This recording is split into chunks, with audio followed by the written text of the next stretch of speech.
একটি ছোট গ্রামে বাস করত অনিক ও তার মা। অনিক ছিল মাত্র 10 বছরের এবং অত্যন্ত চঞ্চল। সে প্রতিদিন সকালে ঘুম থেকে উঠে দৌড়ে বের হয়ে পড়তো। তার প্রিয় স্থান ছিল গ্রামের পাশে থাকা বিস্তীর্ণ বন। বনটিতে তার অনেক বন্ধু ছিল, কিন্তু মাঝে মাঝে সে একা খেলতে বের হতো। একদিন রবিবারের ছুটির সকালে অনিক ভাবল আজ বনটিতে একটু গভীরে যাওয়া উচিত। সে ভাবল নতুন কিছু দেখতে পাবে। তাই সে বলল, আজ আমি একা বনটিতে যাব। বনের মধ্যে ঢুকতেই সে দেখতে পেল নানা রঙের পাখি উড়ে যাচ্ছে। গাছগুলো ছিল সবুজ আর ফুলগুলোতে ছিল বিভিন্ন রঙের সৌন্দর্য। অনেকের মনে আনন্দে উল্লাস হচ্ছিল। সে দৌড়াতে লাগলো, ঝর্ণার পাশে গিয়ে বসে পড়ল। আহ, কি সুন্দর! এখানে এসে খুব ভালো লাগছে। সে কিছুক্ষণ বিশ্রাম করে আবার হাঁটতে শুরু করলো, কিন্তু সময় গড়িয়ে যেতে লাগলো এবং অনেক বুঝতে পারলো সে কত দূরে চলে এসেছে।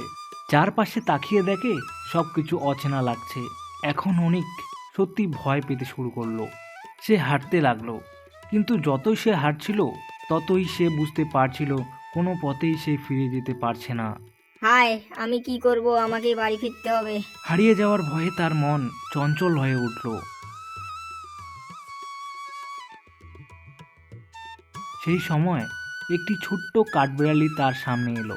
ও হে কাঠবিড়ালি, তুমি কি আমাকে সাহায্য করবে? আমি বাড়ি ফিরতে চাই। কাঠবিড়ালটি দৌড়ে একটি গাছের দিকে চলে গেল। অনেক তার পিছনে পিছনে ছুটে গেল। কিছু সময় পরে কাঠবিড়ালটি একটি পরিচিত পাথরের কাছে এসে দাঁড়ালো। পাথরটি ছিল গ্রামের পাশের পরিচিত পাথর। অনেক মনে মনে খুব খুশি হলো। হ্যাঁ, আমি জানি এই পথ আমাকে গ্রামে নিয়ে যাবে। এখন সে দৌড়তে শুরু করলো। সবে বেলা গড়িয়েছে, কিন্তু তার হৃদয়ে চিন্তার ভিত্তি ছিল। দ্রুত গতিতে ছুটে এসে সে গ্রামে প্রবেশ করলো। কিন্তু গ্রামের প্রবেশের মুখে এসে সে দেখলো গ্রামের সবাই তাকে খুঁজছে। তার মা কান্নাকাটি করছেন। আমি খুব ভয় পেয়ে গেছিলাম। তুমি আর কখনো একা বেরোবে না, বুঝলে? জানি মা, আমি আর একা যাব না।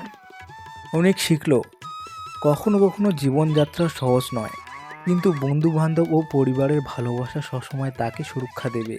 সে প্রতিজ্ঞা করলো আগামীতে সে সবসময় সতর্ক থাকবে এবং তার অভিজ্ঞতাগুলোকে মনে রাখবে। অনেকের হারিয়ে যাওয়ার সেই অভিজ্ঞতা তাকে আরও অনেক কিছু শিখিয়েছে। সে বুঝতে পারলো সাহসী হতে হয়, কিন্তু সতর্ক থাকাও অত্যন্ত জরুরি। সে তার মায়ের কাছে ফিরে এসে আবার নতুনভাবে জীবন শুরু করলো। আর কখনো একা বনটিতে যেতে না করার সিদ্ধান্ত নেয়।